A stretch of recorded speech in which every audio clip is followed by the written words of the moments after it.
കോഴിക്കോട് നഗരത്തിലെ തിരക്കേറിയ ജീവിതത്തിനിടയിൽ ജീവിച്ചിരുന്ന ആളായിരുന്നു വിഷ്ണു. ഒരു സ്വകാര്യ കമ്പനിയിൽ ജോലി ചെയ്യുന്ന അവന്റെ ജീവിതം വളരെ സാധാരണമായിരുന്നു. രാവിലെ ജോലി, വൈകിട്ട് വീട്ടിലേക്ക് മടങ്ങൽ, രാത്രിയിൽ പഴയ പാട്ടുകൾ കേട്ടുറങ്ങൽ, അതായിരുന്നു അവന്റെ ലോകം. പക്ഷേ ആ ജീവിതത്തിനുള്ളിൽ ഒരു ശൂന്യതയുണ്ടായിരുന്നു. വീട്ടിൽ ആളുകളുണ്ടെങ്കിലും അവന്റെ മനസ്സെപ്പോഴും ഒറ്റപ്പെട്ടതായിരുന്നു.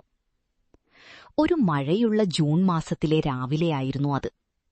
ഓഫീസിലേക്ക് പോകാൻ ബസ് കാത്തു നിൽക്കുമ്പോൾ അവൻ ആദ്യമായി അവളെ കണ്ടു.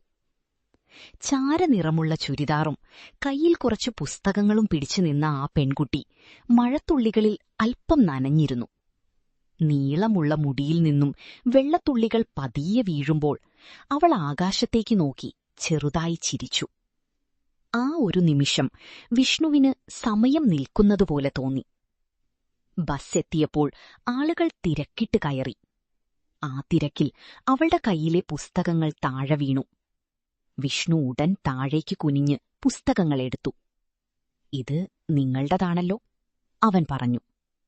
"ആ, നന്ദി," അവൾ ഒരു പുഞ്ചിരിയോടെ മറുപടി നൽകി. ആ ചിരി അവന്റെ മനസ്സിൽ പതിഞ്ഞു. അടുത്ത ദിവസങ്ങളിലും അവൾ അതേ സ്റ്റോപ്പിൽ വരാൻ തുടങ്ങി. പതിയെ അവർ തമ്മിൽ സംസാരിക്കാൻ തുടങ്ങി. "ഞാൻ മീര," അവൾ പറഞ്ഞു.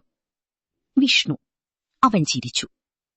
ഓരോ ദിവസവും അവരുടെ സൗഹൃദം കൂടുതൽ ആഴമായി.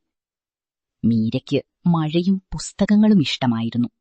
വിഷ്ണുവിന് പഴയ പാട്ടുകളും കടൽക്കരയും. വൈകുന്നേരങ്ങളിൽ അവർ കടൽക്കരയിലിരുന്ന് നീണ്ടു സംസാരിക്കുമായിരുന്നു. "ജീവിതം ചിലപ്പോൾ കടലുപോലെയല്ലേ?" മീര ചോദിക്കും. "എന്തുകൊണ്ട്?" വിഷ്ണു ചിരിച്ചു.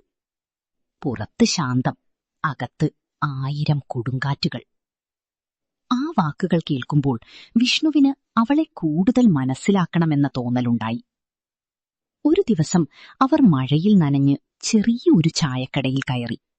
ചൂടൻ ചായയുടെ മണവും മഴയുടെ ശബ്ദവും ചേർന്ന് ആ നിമിഷം കൂടുതൽ മനോഹരമായി. "നിനക്കൊരു കാര്യം പറയട്ടെ?" മീര ചോദിച്ചു. "പറയൂ." "ഞാൻ ചെറുപ്പം മുതൽ ആരെയും അത്ര വിശ്വസിച്ചിട്ടില്ല. പക്ഷെ നിന്നോട് സംസാരിക്കുമ്പോൾ എനിക്കൊരു സമാധാനം തോന്നുന്നു."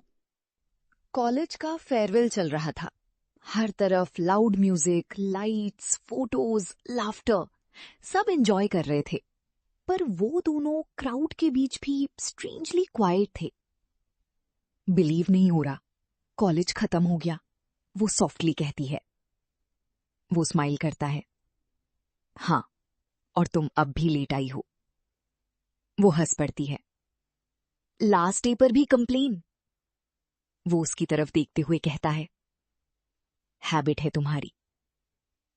वो कुछ सेकंड्स उसकी आंखों में देखती रहती है और फिर नजर हटा लेती है. स्टेज पर स्लो म्यूजिक स्टार्ट होता है और कपल्स डांस फ्लोर की तरफ जाने लगते हैं. डांस करें? वो पूछता है. वो इंस्टेंटली नर्वस हो जाती है. मैं डांस में बहुत बुरी हूं.